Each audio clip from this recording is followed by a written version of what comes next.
Assalamualaikum warahmatullahi wabarakatuh. Alhamdulillahi wahdah, sadaqa wa'dah, wa nasara abdah, wa a'azza jundah, wa hazamal ahzaba wahdah. Asyhadu an la ilaha illallah, wa asyhadu anna muhammadan abduhu wa rasuluh, la nabiyya wa la rasula ba'dah. Arsalahu bil huda wa dinil haqq, liyuzhirahu ala dini kullih wa kafa billahi syahida. Allahumma salli ala Muhammadin wa ala alihi wa sahbihi ajma'in, amma ba'd. Qala Allah Ta'ala fi kitabil karim, a'udzu billahi minasyaitonir rajim. Ya ayyuhalladzina amanu taqullaha haqqa tuqatih wa la tamutunna illa wa antum muslimun. Fa inna asdaqal hadits kitabullah wa khairal hadi Muhammadin sallallahu alaihi wasallam. Asyarul umuri muhdatsatuha wa kullu muhdatsatin bid'ah wa kullu bid'atin dhalalah, amma ba'd.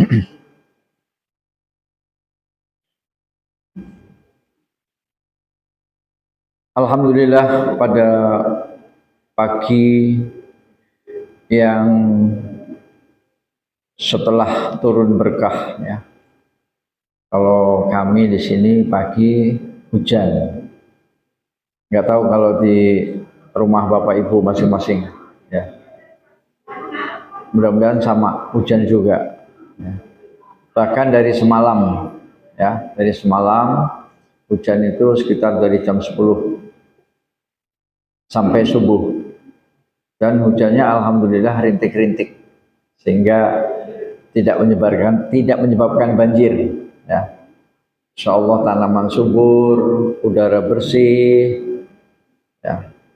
Pokoknya nikmat lah, nikmat. Salawat dan salam semoga tercurah kepada Nabi besar Muhammad sallallahu alaihi wasallam, juga kepada keluarga beliau yang mulia, para sahabat beliau yang mulia, juga untuk pengikutnya yang setia sampai akhir zaman. Bapak Ibu yang dirahmati Allah Subhanahu wa taala, pagi ini seyogianya sesuai dengan jadwal adalah Ustadz Auliaur Rahman Ramadhani. Tetapi manusia punya rencana, Allah yang menentukan ya. Manusia punya rencana, Allah yang menentukan.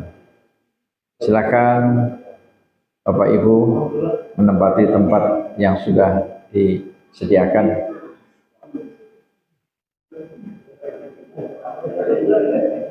Ini namanya Bapak Krida ini. Sana kosong Pak, atau mau sholat sunnah dulu? Mau sholat sunnah dulu ya.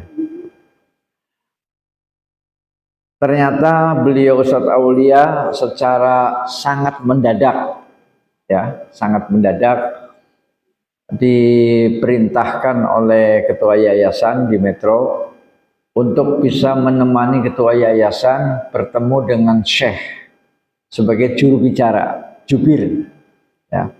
Jadi Syekh dari Kuwait ya, Syekh dari Kuwait. Pokoknya lagi mau dinego lah supaya bisa memberikan sumbangan kepada Yayasan An-Nawawi di Metro. Nah, jadi Ustadz Aulia itu ditelepon mendadak oleh pemilik yayasan.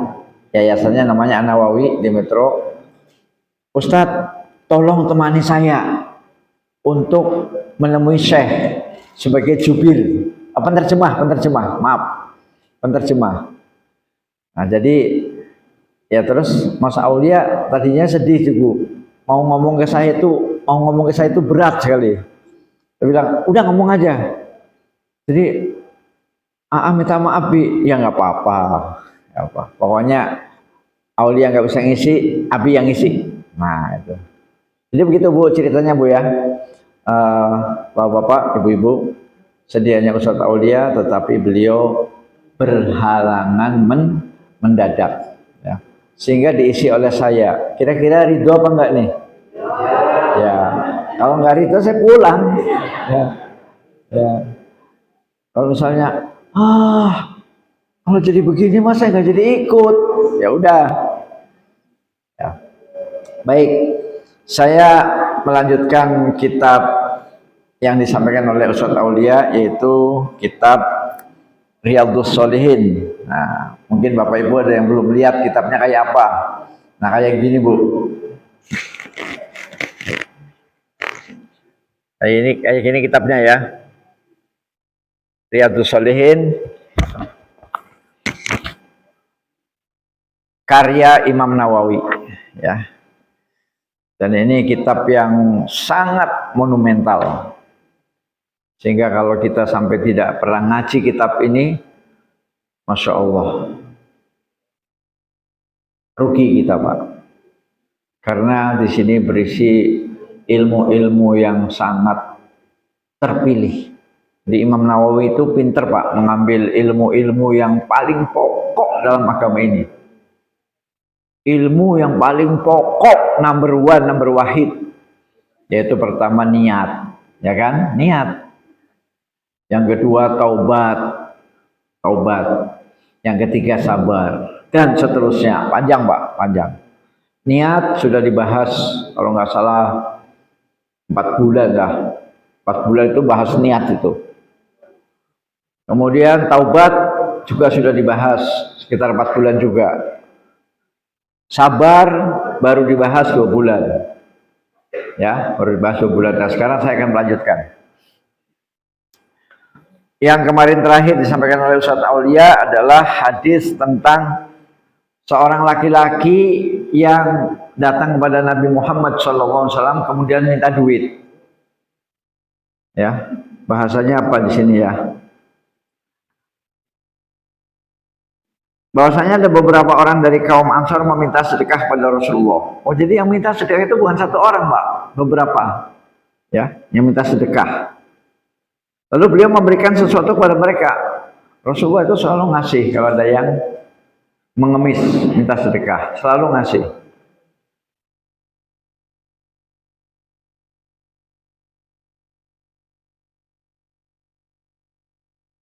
Iya, Rasulullah selalu ngasih. Sampai akhirnya duit Rasulullah habis Pak. Kemudian Rasulullah mengatakan, apa saja yang berupa kebaikan yang ada di sisiku, maka sekali-kali tidak akan aku sembunyikan dari kalian. Artinya kalau habis betul, bukan itu di celana dalam atau di kantong kiri, di kantong ini pasti ada. Enggak, habis betul, enggak ada yang disembunyikan, habis itu. Dia minta lagi. Nah, kemudian akhirnya Nabi bersabda, inilah hebatnya Nabi Pak. Secara fisik, secara zahir, secara harta, Nabi itu dermawan, ngasih, ya, nggak pelit, nggak cuma omon-omon, ngasih ya. Nah, setelah dikasih, barulah diceramai, ya, Nabi mengatakan, barang siapa yang menjaga kehormatan dirinya, maka Allah akan menjaga kehormatan dirinya, ya. Siapa yang mau menjaga dirinya dari meminta-minta, ya, kalau meminta-minta kan sama saja dengan harga dirinya dijatuhkan Pak. Ya. Tapi kalau dia, aku sebenarnya miskin tapi aku diam aja lah, nah itu namanya menjaga kehormatan diri. Ya. Siapa yang menjaga kehormatan diri, maka Allah pun akan menjaga kehormatan dirinya. Ya. Jadi walaupun kita miskin Bapak Ibu, jangan mudah begini, jangan. Ya, udah pokoknya diam aja. Apalagi kita kaya nih kan, jamaah Namiro kan mobilnya seteret. Ya. Amin. Ya.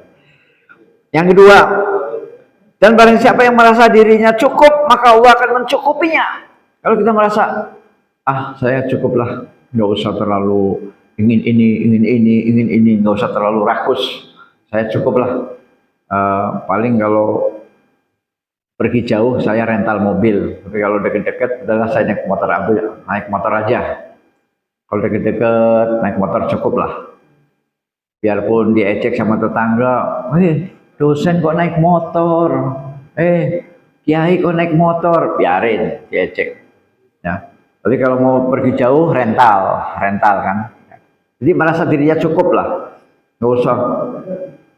Kenapa kok saya tidak? Itu ya. Siapa yang merasa dirinya cukup akan dicukupkan Allah. Yang kedua. Yang ketiga, dan barang siapa yang berlaku sabar, maka Allah akan membuatnya sabar. Jadi kalau seseorang itu memilih yang ketiga, sabar, ya Allah, ini ujian dari Engkau, saya terima ya Allah. Alhamdulillah saya diuji sehingga saya lebih banyak ingat Engkau ya Allah, lebih banyak mengingat, merenung, dan saya banyak bertobat. Nah, jadi barang siapa yang sabar, maka diberikan kesabaran. Nah, itulah hadis terakhir yang kemarin disampaikan oleh Ustaz Aulia di ruang ini ya. Kemudian ditutup,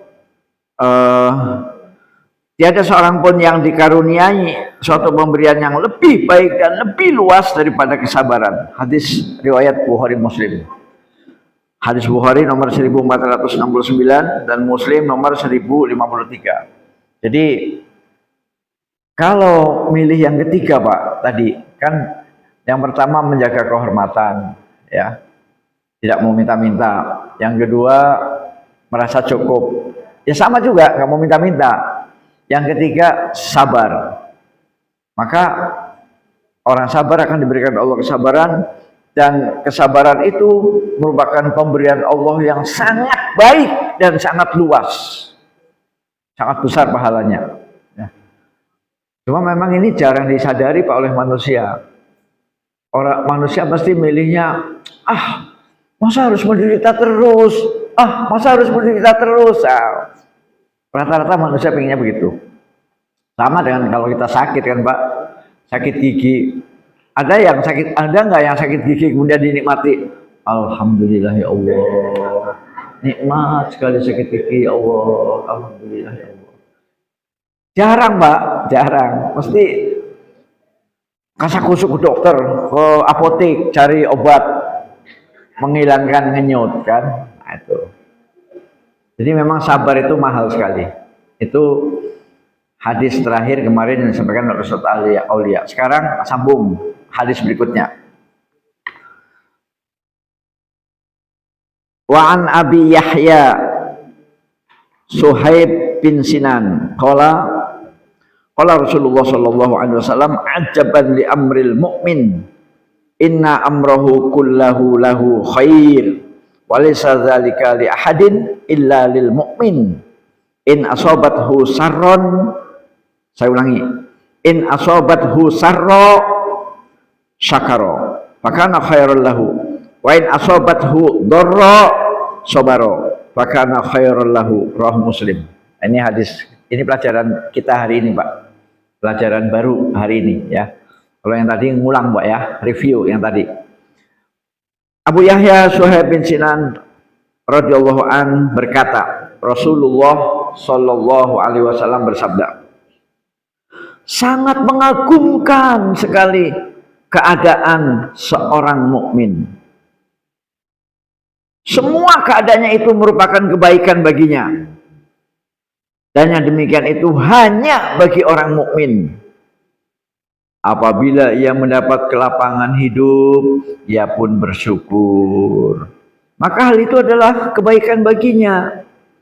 Dan apabila ia ditimpa kesulitan atau musibah, ia pun bersabar. Dan itu pun merupakan kebaikan baginya. Hadis riwayat Imam Muslim. Ya. Nomor 2999. 2999. Jadi kalimatnya adalah ajaban li amril mukmin ya. Ajab ya. Kalau bahasa Jawa itu ajib ya. Sesuatu yang mengherankan pada kondisi keadaan orang beriman. Jadi keadaan orang beriman itu selalu mengagumkan ya. Kenapa mengagumkan? Karena apabila ditimpa musibah, dia sabar. Bagus. Apabila diberikan nikmat, dia bersyukur. Bagus. Dua-duanya bagus. Itulah yang menyebabkan Rasulullah heran. Ajaban li amril mukmin. Sungguh menakjubkan keadaan orang beriman. Dan itu hanya terjadi pada orang beriman. Selain orang beriman, nggak terjadi Pak. Selain orang beriman itu nggak sabar. Ya, ditimpa ini mengeluh, aduh kenapa ya, Aduh, kenapa ya? Aduh, kenapa ya? Itu di luar orang beriman, Pak. Itu baru Islam, baru Islam. Kalau beriman itu masih lebih tinggi lagi, Pak. Ya. Islam, iman, ihsan. Ya. Islam, iman, ihsan. Alhamdulillah. Mari Pak, tafadhol. Jadi iman itu kelasnya tinggi, Pak. Ya. Nah, mudah-mudahan kita yang sudah haji maupun yang belum haji sudah mencapai level iman. Amin. Ya.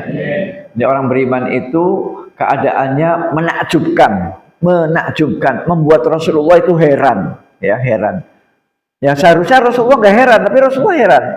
Ajaban di amril mukmin, inna amrahu kullahu lahu khair. Seluruh keadaan, seluruh perkara yang menimpa orang beriman itu semuanya baik. Lagi kena musibah, baik. Dia bersabar. Sabar itu pahalanya luar biasa, unlimited. Unlimited, Pak, tidak terbatas. Diberikan kenikmatan, dia bersyukur. La in syakartum la azidanakum wa la in kafartum inna azabi lasyadid. Kalau dia bersyukur, maka nikmatnya ditambah lagi. Ya. Itu. Nah, itu hadis yang sekarang penjelasan dari para ulama begini, Pak. Hadis ini mengandung beberapa faedah, di antaranya mengajarkan keimanan bahwa seorang mukmin itu senantiasa ada dalam kebaikan dan kenikmatan. Ya. Jadi pelajaran pertama yang bisa dipetik dari hadis ini, Pak, Bu, pelajaran pertama bahwa keadaan orang mukmin itu selalu ada dalam kebaikan dan kenikmatan. Jadi kalau Bapak Ibu selalu menjaga iman, maka selalu dalam kebaikan dan kenikmatan. Ya. Tidak pernah keluar dari kenikmatan dan kebaikan. Ya. Selama beriman. Yang kedua, mengajarkan untuk bersabar atas setiap kesulitan. Jadi apabila kita dapat kesulitan berupa harta sehingga banyak utang, kesulitan berupa penyakit sehingga keluar masuk rumah sakit, kesulitan berupa problem keluarga, mungkin anaknya belum sholat, mungkin suaminya belum sholat, mungkin pembantunya belum sholat, ya, mungkin keponakannya belum sholat, ditambah lagi dengan terlibat berbagai macam bullying, ditangkap polisi, narkoba, ditangkap polisi,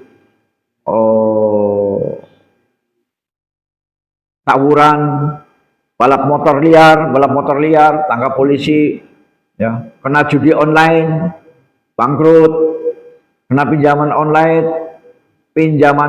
online, pinjol, dikejar-kejar sama itu debt collector, sehingga hidupnya nggak tenang, jantungnya terus begini terus, Pak, nggak pernah sakinah, tenang, karena sebentar-sebentar ditelepon, halo, kapan lu mau bayar? Nanti gua sikat lu. Nah, jadi selalu terancam oleh debt collector. Nah, jadi kalau Bapak Ibu lagi mendapatkan masalah seperti itu, solusinya pelajaran dari Ustadz Aulia kemarin, a'udzubillahi minasyaitonirrajim, wasta'inu bis sabri was shalah. Ya, sabar, sholat. Itu solusinya. Karena sabar itu adalah karena sholat itu as-sholatu nurun. Sholat itu cahaya, Pak. Ya, cahaya. As-sabru diaun. Sabar itu adalah pelita. Ya, jadi kalau sholat itu cahaya, sabar itu pelita, ya podo wae, sama-sama terang. Ya. Nah, apa gunanya terang? Terang itu supaya kita jalannya lurus, selamat. Ya. Tapi kalau gelap, siapa Pak yang berani jalan gelap? Angkat tangan, Pak. Mati lampu total PLN,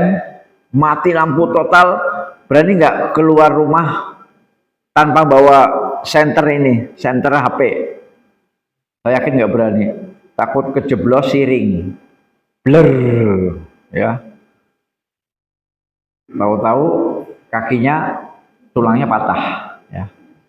Jadi dengan adanya sinar maka kelihatan, oh itu siring, oh itu lubang bekas galian itu, galian pipa air. Oh itu ada tiang listrik, oh itu ada batu besar. Itu gara-gara apa? Gara-gara terang. Nah, orang yang selalu sabar dan sholat, maka dia akan ketemu jalan hidup yang lurus, ya, tidak akan celaka. Nah itu. Jadi pelajaran pertama dari hadis ini bahwa keimanan seseorang mukmin senantiasa ada dalam kebaikan dan kenikmatan. Jadi orang yang beriman selalu kondisinya baik dan full dengan nikmat. Ya. Yang kedua, mengajarkan untuk bersabar atas setiap kesulitan. Setiap kita mendapatkan kesulitan, bersabar. Mungkin bapak punya anak bujang atau gadis belum nikah, nyari jodoh susah, itu merupakan kesulitan dan bersabar.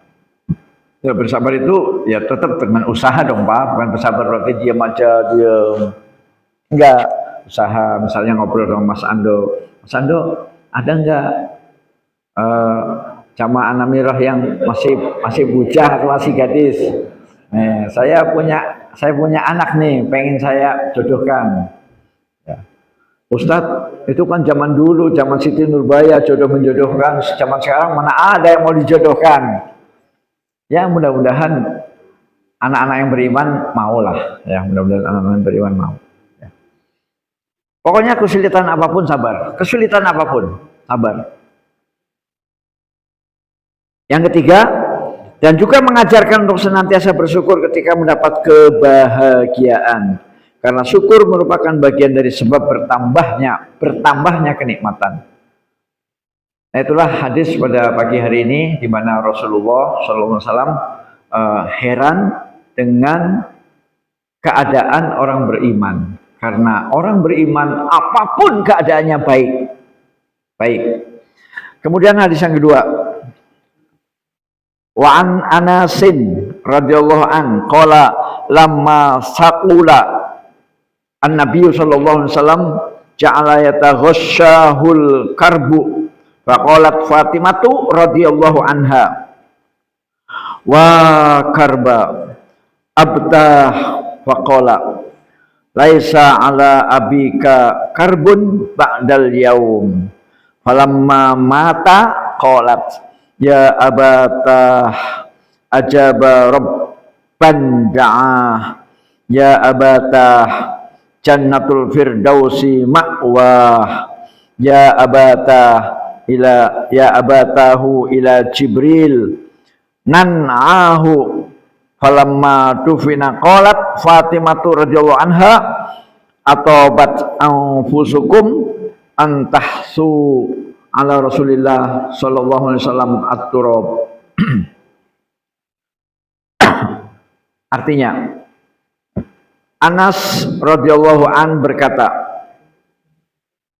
ketika sakit Nabi SAW sudah semakin parah, jadi sakit Nabi ya, Rasulullah sakit Pak.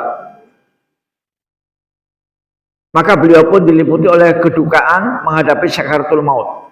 Jadi ini adalah sakit detik-detik menjelang ruh dicabut, ya. Sakit detik-detik menjelang ruh dicabut. Ya. Sudah sakit terakhir ini Pak. Habis ini nggak ada sakit lagi, langsung ke alam barzah. Ya. Kemudian Fatimah itu putri Rasulullah, satu-satunya anak perempuan, Fatimah binti Muhammad SAW. Fatimah radhiyallahu anha berkata, kesukaran yang dihadapi ayahanda. Jadi di sini seperti mengeluh, ya, seperti mengeluh. Ya, karena apa? Ya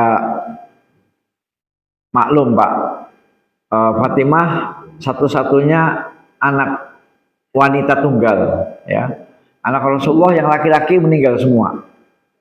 Jadi tinggal satu putrinya, yaitu Fatimah. Jadi ketika bapaknya meninggal, dia mengeluh. Tadi saya sudah diskusi dengan Ustaz Aulia, wa karba itu adalah bahasa mengeluh. Wa karba, ya. Kesukaran yang dihadapi ayahanda. Jadi ayah saya sedang menghadapi kesukaran. Ya karena sudah detik-detik mau dicabut nyawanya. Lalu beliau bersabda, Muhammad SAW bersabda, ayahmu tidak akan memperoleh kesulitan lagi sesudah hari ini. Setelah hari ini, bapakmu, wahai Fatimah, yang ngomong Rasulullah, Fatimah, setelah hari ini, bapakmu tidak akan lagi mengalami kesulitan. Betul-betul sudah habis, plong. Ya, artinya ini kesulitan terakhir yang saya alami.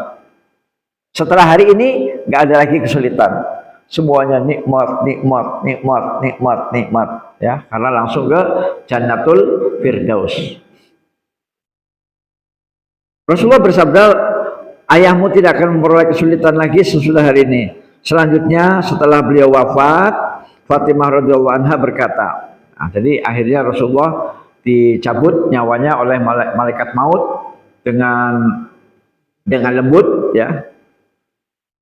Kalau wanazi'ati gharqa, demi malaikat-malaikat yang sangat keras mencabut nyawanya. Itu namanya an-nazi'at. Serem, Pak, serem. Kita maunya yang kedua, ya. Jangan wan nazi'ati gharqa, tapi wan nasyitati nashto, demi malaikat yang mencabut nyawa dengan lemah lembut. Nah itu yang kedua itu, ya. Wan nasyitati nashto. Ya. Nah setelah Rasulullah meninggal, apa kata Fatimah? Ya, udah meninggal nih, Rasulullah udah meninggal, tapi Fatimah bergumam, wahai ayahku yang telah memenuhi panggilan Rabb-Nya, wahai ayahku, surga Firdaus adalah tempat kediamannya. Wahai ayahku, kepada Jibril kami sampaikan berita wafatnya. Kemudian setelah beliau dikebumikan, dimakamkan, Fatimah radhiyallahu anha berkata pula, ya setelah dikubur Pak ya, Fatimah berkata, apakah hati kalian semua merasa tenang dengan menyebarkan tanah di atas makam Rasulullah itu? Ya. Jadi Fatimah seorang perempuan, biasalah Pak, perempuan itu perasaannya dalam betul Pak, dalam perasaannya. Ya. Nah, Fatimah kan perempuan, jadi beliau masih duka cita yang mendalam Pak, duka cita. Wahai, apakah hati kalian semua merasa tenang dengan menyebarkan tanah di atas makam Rasulullah itu, ya? Kan habis dikubur kan kita naburin tanah kan Pak. Ya. Nah itulah hadis ini diakhiri dengan tanda tanya Pak. Ya, ini betul-betul kesedihan, kegundahan dan mengeluh yang dikeluarkan oleh Fatimah. Nah sekarang kita lihat keterangan para ulama. Hadis riwayat Imam Bukhari.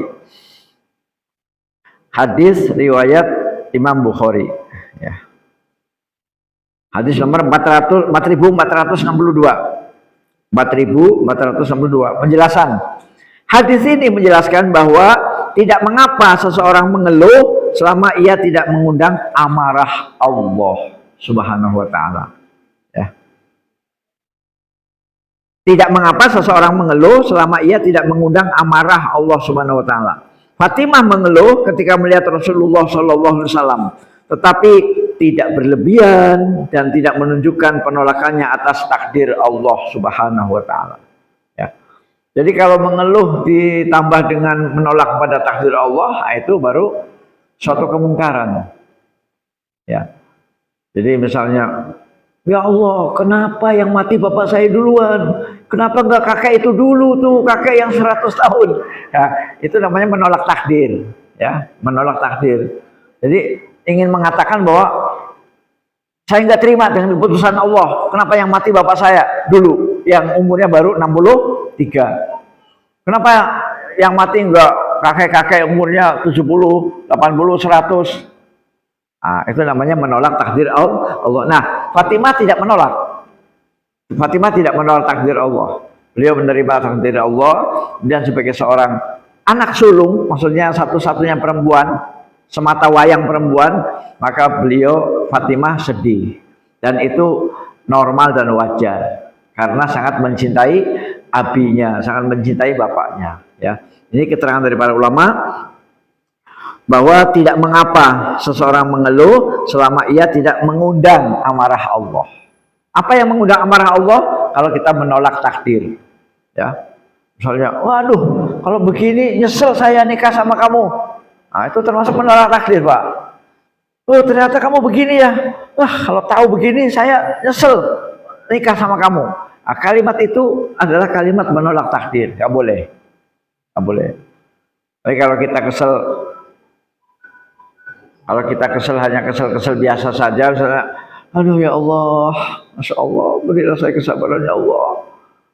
Mudah-mudahan ujian ini menjadi, jadi yang mengeluh-mengeluh yang ringan, yang tidak ada unsur penolakan terhadap takdir Allah, tidak ada unsur yang mengundang amarah Allah, itu boleh, ya. Ini tentang mengeluh, ya. Tetapi secara umum mengeluh itu diharamkan, dilarang, ya. Tapi ada yang diperbolehkan apabila yang sangat spesifik, terutama seorang anak yang kehilangan ayahnya, apalagi ini ayahnya orang besar, utusan Allah loh Bu, ini utusan Allah, ya, utusan Allah dipanggil, kan berarti sedih kan, sedihnya berarti tidak ada lagi yang dakwah kan, yang dakwah tidak ada lagi, ya. Nah itu hadis yang kedua. Hadis yang ketiga.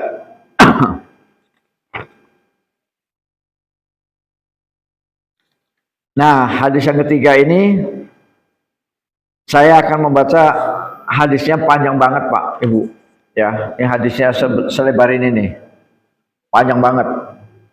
Maka saya akan baca terjemahannya, ya, baca terjemahannya. Dan Bapak Ibu barangkali mungkin ada yang sudah mendengar. Jadi hadisnya panjang Bu ya. Begini, nanti Bapak Ibu boleh gunakan hadis ini untuk bercerita, ya, bercerita kepada cucu sebelum tidur, ya. Jadi ketika mau nidurin cucu, sambil cerita ini, ya. Nah ini cerita Rasulullah Pak, yang cerita Rasulullah. Jadi ini bukan dongeng, tapi kenyataan. Nah kisahnya kalau pakai bahasa bebas begini Pak. Jadi dulu sebelum umat Muhammad berarti mungkin ahlul kitab lah Pak ya, ahlul kitab. Itu ada seorang raja, ya, ada seorang raja. Kemudian ada raja itu biasa asistennya itu tukang sihir, biasa itu asistennya itu tukang sihir. Nah tukang sihir itu udah tua renta Pak, tua renta, sehingga dia merasa, oh kalau saya mati siapa yang meneruskan sihir ini? Maka dia berpikir kaderisasi itu Pak, bayangkan Pak, tukang sihir aja punya cita-cita kaderisasi. Mosok kita enggak Pak, mosok kita orang soleh, orang-orang baik kayak Pak Krida, kayak Pak Ando, kayak ibu-ibu yang solihah ini masa nggak punya niat kaderisasi. Maka di pengajian Muhammadiyah saya pernah menyampaikan, ayo kaderisasi ulama, ayo kaderisasi ulama. Kalau bapak anaknya 5, 1 harus diniatkan untuk ulama, satu saja. Silakan yang 4 ya, yang 4 silakan dokter, camat, anggota dewan, polisi, silakan. Tapi 1 ulama, jangan sampai lupa. Ya, anaknya 3, 1 ulama, yang 2 mungkin konglomerat, kemudian 1 lagi advokat, pengacara, silakan. Ya, jadi saya pernah menyampaikan seperti itu di depan kader-kader Muhammadiyah. Ya, artinya anak kita harus ada satu aja Pak, nggak usah banyak-banyak, diprogramkan untuk jadi ulama. Maka dari kecil diusahakan masuk ke sekolah atau pondok pesantren yang mengarah kepada hafal Quran. Ya, hafal Quran dong, 30 juz. Setelah itu masuk pesantren, ya. Terus didoakan terus setiap malam. Ya, insya Allah nanti ada 1 di antara anak ibu atau cucu ibu yang jadi ulama. Nah, itu kaderisasi ulama. Ini tukang sihir Pak. Saya kembali ke sini Pak. Kembali ke sini. Ini tukang sihir mau mati. Jadi dia minta kepada raja, wahai raja, tolong cari anak muda. Cari anak muda yang akan menggantikan saya nanti. Ya, Anak muda itu di sini disebutkan gulam, ya. Gulam itu ya mungkin anak-anak seusia SMP lah Pak, ya, seusia SMP. Nah, kemudian raja memberikan anak muda itu, nih anak muda, supaya dikader jadi tukang sihir. Nah, kemudian mulailah kaderisasi Pak. Jadi tiap hari si pemuda itu, si gulam ini tiap hari ke tempat tukang sihir mau dikajarin ilmu sihir, ya. Nah, karena rumahnya jauh, ya, rumahnya jauh, maka dalam perjalanan dia ketemu dengan seorang ulama. Ulama, Pak. Ulama bahasa dulu namanya rahib. Rahib, ya. Dia dicegat sama rahib.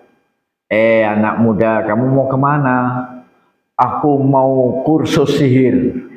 Ah, sini duduk dulu, duduk. Ah, duduk dinasehati sama ulama, Pak.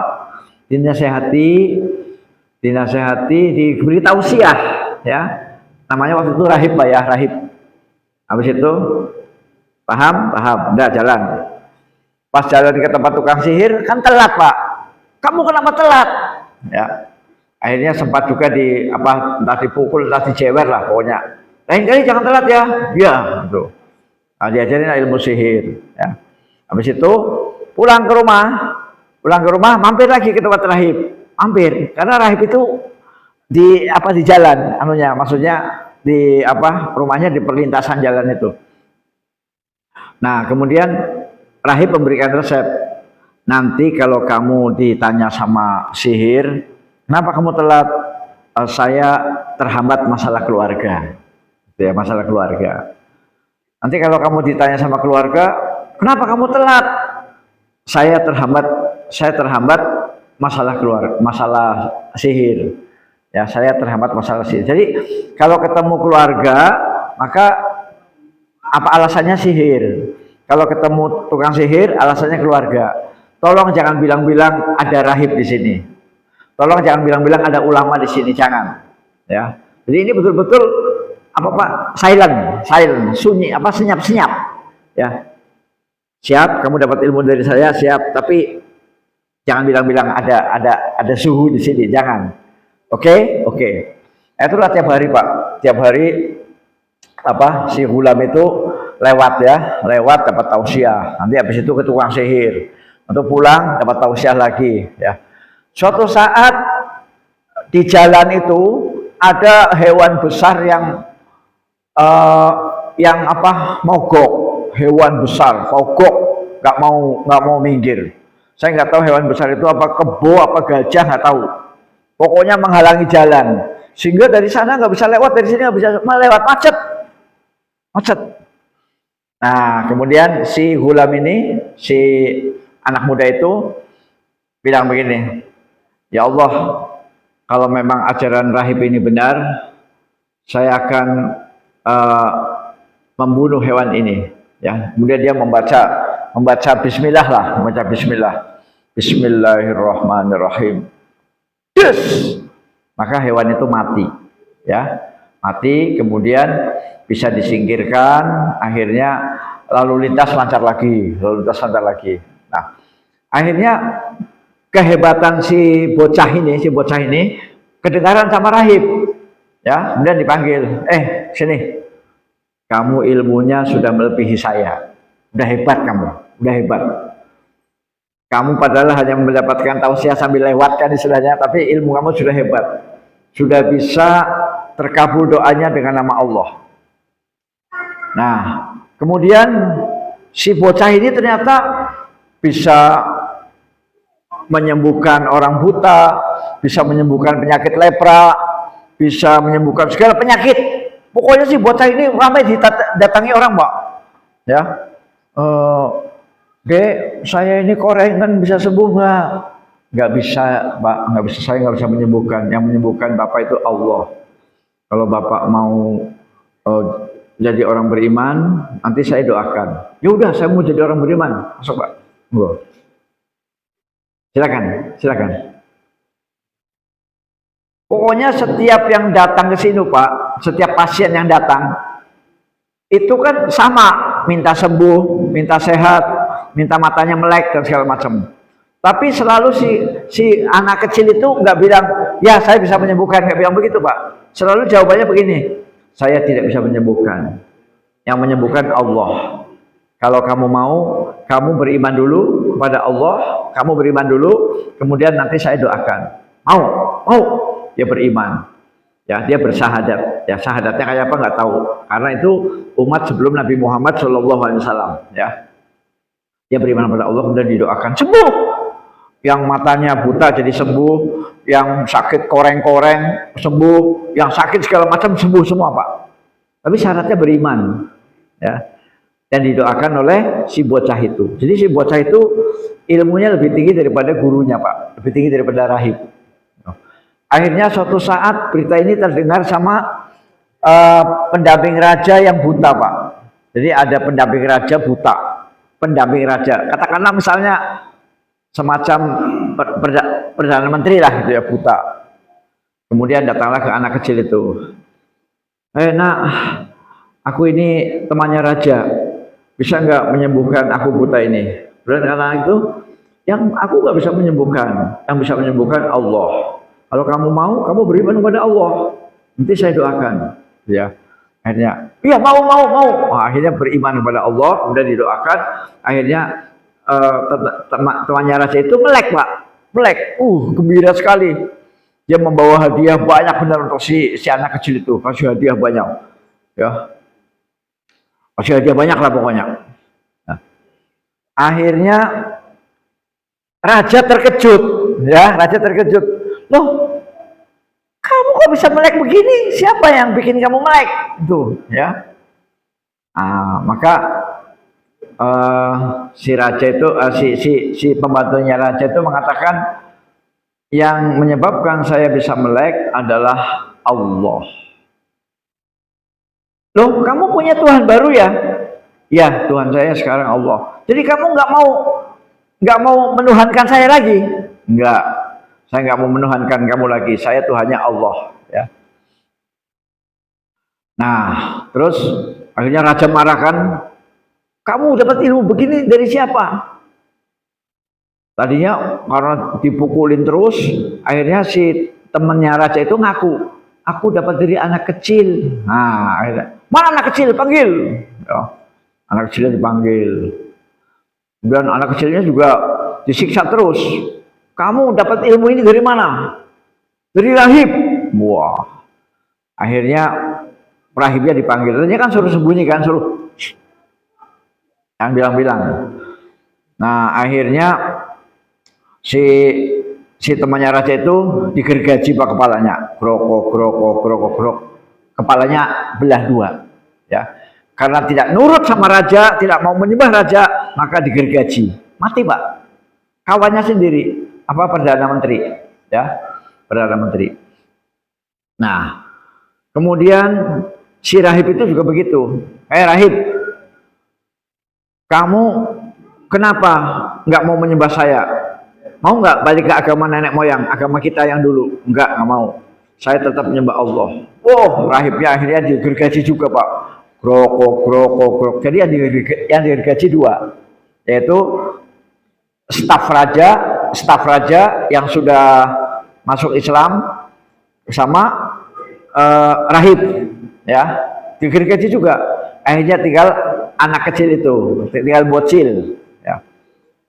Anak kecil, kamu mau nggak nyembah saya agama lama? No. Nggak mau. Kalau begitu, ayo pasukan, bawa dia ke gunung. Ya, terus dibisikin, bawa ke gunung sampai puncak. Nanti kalau si anak ini mau tobat, mau kembali kepada agama jahiliyah, mau menyembah saya lagi, maka dia dibebaskan.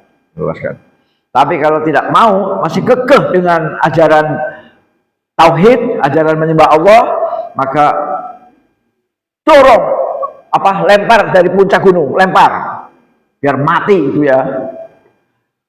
Nah, pas sampai di puncak gunung, ya, si anak kecil ini berdoa, ya Allah, cukupkan saya untuk menghadapi fitnah ini. Jadi minta kekuatan kepada Allah. Akhirnya Allah mendatangkan gempa Pak, atau semacam badai lah. Wus, wus. Semua staf raja tadi, semua tentara raja itu mati hilang. Mati, kena angin. Kemudian si anak kecil itu turun gunung. Turun gunung menghadap raja. Halo raja, apa kabar? Loh, kok kamu masih hidup? Mana staf saya? Staf kamu sudah dipermak sama Allah. Aku sudah berdoa kepada Allah. Tambah marah lagi raja itu. Akhirnya panggil staf yang lain. Staf sini, bawa anak kecil ini ke tengah laut. Wah, pakai kapal pak. Sambil dibisiki. Nanti kalau anak ini mau tobat kembali kepada agama kita selamatkan. Maksudnya jangan diapa-apain. Tapi kalau dia ngeyel, masih tetap menyembah Tuhan Allah, cemplungkan ke tengah laut. Nah, jalanlah ke tengah laut pak. Dan di tengah laut si pemuda itu, si anak kecil itu berdoa, ya Allah, cukupkan saya untuk menghadapi fitnah ini. Akhirnya terjadi gelombang besar, kapal terbalik, ya, semua tentara yang menggiring tadi semua mati. Nah, pemuda itu selamat sampai darat. Bocil itu selamat sampai darat. Dia mungkin bisa pegangan, bisa apalah gitu ya. Akhirnya terhempas sampai ke darat. Kemudian ketemu raja lagi. Ya, hei raja, aku masih hidup. Raja semakin jengkel. Kenapa ini anak kecilku nggak mati-mati itu? Ya, akhirnya si anak kecil itu bilang, raja, kalau mau membunuh saya gampang. Tolong kumpulkan manusia satu lapangan, ya, lapangan apalah, lapangan enggal apa lapangan apa. Nah, habis itu ambil kayu untuk pelepah lah, untuk menyalip saya, ya, untuk menyalip saya, dipelepah itu. Setelah itu ambil busur panah dari kantong saya nih, ambil busur panah, ya, ambil busur panah. Kemudian kamu tarik busurnya, kemudian ucapkan dengan nama Allah, Tuhannya Ghulam, Tuhannya anak kecil itu. Ya. Benar, saya bisa membunuh kamu, bisa. Akhirnya manusia dikumpulkan, Pak. Rame, Pak, kayak orang kampanye. Kemudian Ghulam, si anak kecil itu dipelepah, ya. Seperti mau disalib lah. Kemudian si raja itu mengambil ini anak panah dari kantongnya Ghulam, cep. Kemudian siap mau membidik. Pas mau membidik dengan nama Allah, Tuhannya Ghulam. Akhirnya kena pelipis. Kemudian si Ghulam tangannya begini, dan akhirnya Ghulam meninggal. Mati, Pak. Mati. Dan seluruh manusia yang nonton semua pada masuk Islam, beriman. Aku beriman kepada Tuhannya Ghulam, aku beriman kepada Tuhannya anak kecil itu, aku beriman. Jadi satu lapangan beriman semua. Akhirnya raja tambah marah betul. Ya, tambah greget itu, tambah marah. Akhirnya raja bikin parit, Pak. Bikin parit, kemudian diberi api. Kemudian raja ngomongkan, siapa yang masih ikut Tuhannya Ghulam, saya cemplungkan ke parit. Siapa yang mau ikut saya, selamat. Akhirnya cemplungin ke parit semua, Pak. Bleng. Mati, Pak. Ya, mati. Kemudian terakhir ada seorang ibu yang gendong bayi. Ibu yang gendong bayi itu setengah ragu-ragu. Maju, tidak. Kemudian bayinya ngomong. Umi, maju, karena kita dalam kebenaran. Akhirnya si ibu itu maju, dilempar ke api berserta bayinya. Itulah dalam Al-Quran kisah Ashabul Ukhdud, ya, itu orang-orang yang dibakar di parit, ya, oleh raja kejam itu tadi. Nah, itulah hadis yang terakhir.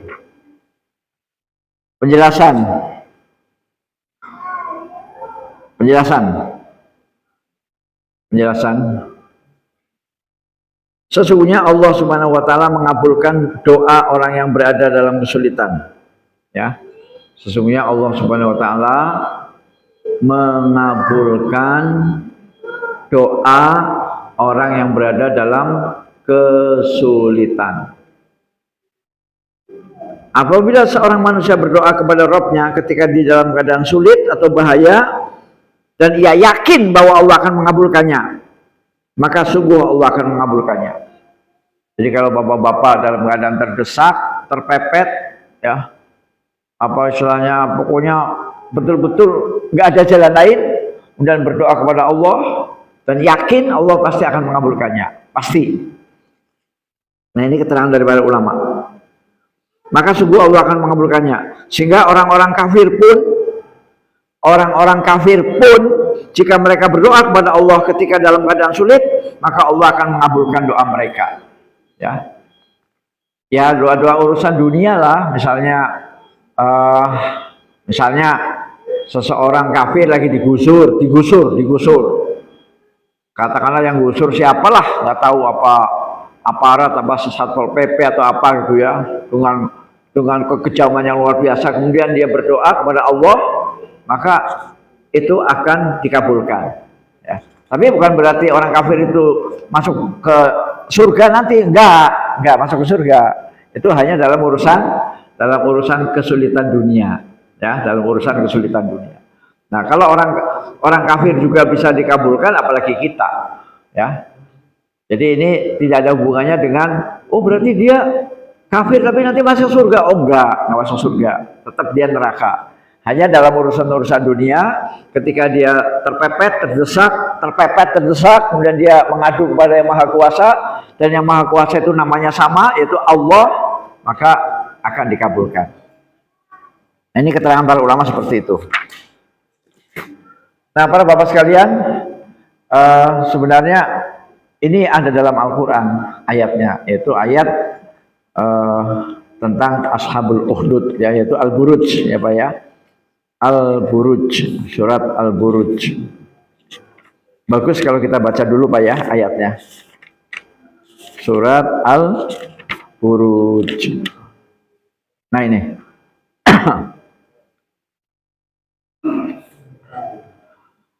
Kita dengarkan ayatnya Pak ya. A'udzubillahi minasyaitonirrajim. Bismillahirrahmanirrahim. Was-samaa'i dzatil buruj wal yaumil maw'ud wa syahidin wa mashhud qutila ashabul ukhdud an-nari dzatil waqud إذ هم عليها قعود وهم على ما يفعلون بالمؤمنين شهود وما نقموا منهم إلا أن يؤمنوا بالله العزيز الحميد الذي له ملك السماوات والأرض Allahu ala kulli syai'in syahid. Shadaqallahul azim. Allahumma arhamna bil Qur'an. Surat Al-Buruj ayat 1 sampai ayat 9. Ya, artinya demi langit yang mempunyai gugusan bintang dan demi hari yang dijanjikan, demi yang menyaksikan dan yang disaksikan, binasalah orang-orang yang membuat parit, yaitu para pembesar Najron di Yaman, yang berapi, yang mempunyai kayu bakar. Ketika mereka duduk di sekitarnya, sedang mereka menyaksikan apa yang sedang mereka perbuat terhadap orang-orang mukmin. Dan mereka menyiksa orang-orang mukmin itu hanya karena orang-orang mukmin itu beriman kepada Allah yang Maha Perkasa, Maha Terpuji. yang memiliki kerajaan langit dan bumi, dan Allah Maha menyaksikan segala sesuatu. Ya, ini disebut dengan Ashabul Ukhdud, yaitu orang yang membuat parit. Ya, parit untuk apa parit? Untuk menyiksa. Siapa yang disiksa? Orang beriman. Siapa yang menyiksa? Raja. Raja apa? Raja yang musyrik, yang kafir. Ya, yang minta dirinya disembah sebagai Tuhan. Para jamaah sekalian, jadi ini hadis yang terpanjang. Kemudian tadi kita mulai jam 9 kurang seperempat. Ya, ini sudah jam 10 kurang seperempat. Jadi mungkin kita cukupkan dulu pada pagi menjelang siang ini. Mudah-mudahan dari 3 hadis ya. Yang pertama tentang ajaban li amril mukmin. Sungguh mengherankan perkaranya orang beriman. Ditimpa musibah, baik, dia bersabar. Ditimpa kebahagiaan, baik, dia bersyukur. Itu hadis yang pertama. Hadis yang kedua yaitu tentang Fatimah yang mengeluh ketika bapaknya meninggal dunia, ya, dan mengeluh yang diperbolehkan adalah mengeluh yang tidak mengundang amarah Allah. Salah satu bentuk amarah Allah apabila kita menolak takdir, ya. Tapi kalau hanya sekedar sedih, ya Allah saya sedih ya Allah, nah, itu boleh, ya boleh. Yang ketiga tentang Ashabul Ukhdud, yaitu orang-orang yang menggali parit untuk diberi api dan untuk menyiksa orang Islam, orang beriman, ya.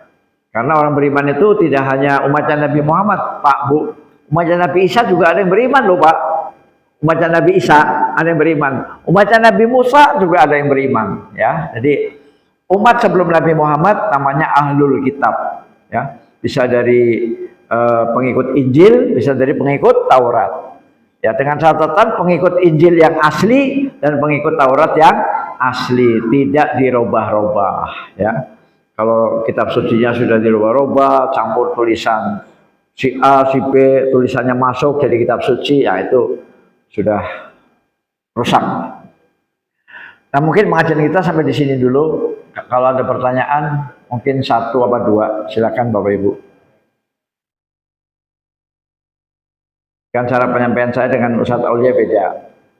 Kalau Ustadz Aulia itu orangnya lembut, ya, halus. Kalau saya ya kayak gini. Kalau saya, silakan kalau ada pertanyaan Bu, Pak, sebelum ditutup. Tidak ada ya? Kalau tidak ada kita tutup saja. Nanti kapan-kapan Bapak Ibu selain bertanya tentang materi pengajian ini, juga Bapak Ibu boleh bertanya tentang fikih, terutama fikih tentang waris, hibah, hadiah, kemudian mungkin masalah suap penyuap dan lain-lain. Gimana Pak? Ya. Agak keras Pak, agak keras.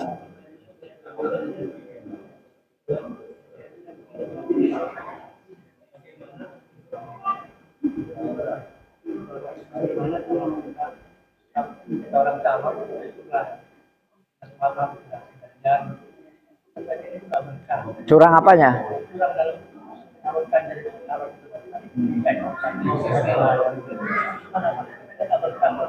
Ya.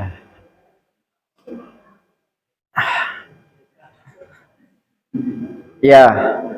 Kalau soal curang itu ayatnya sudah jelas. A'udzubillahi minasyaitonirrajim. Wailul lil mutaffifin.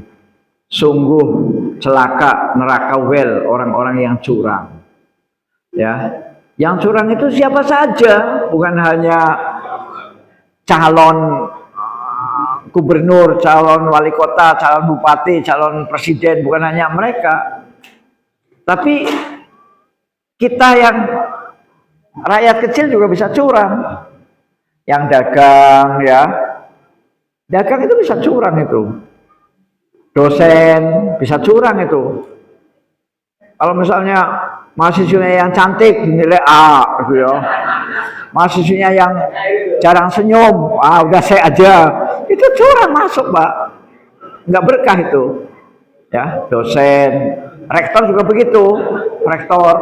Pokoknya semua bisa melakukan kecurangan, bukan hanya calon bupati, gubernur ya. Kalau soal tidak berkah itu udah pasti nggak berkah.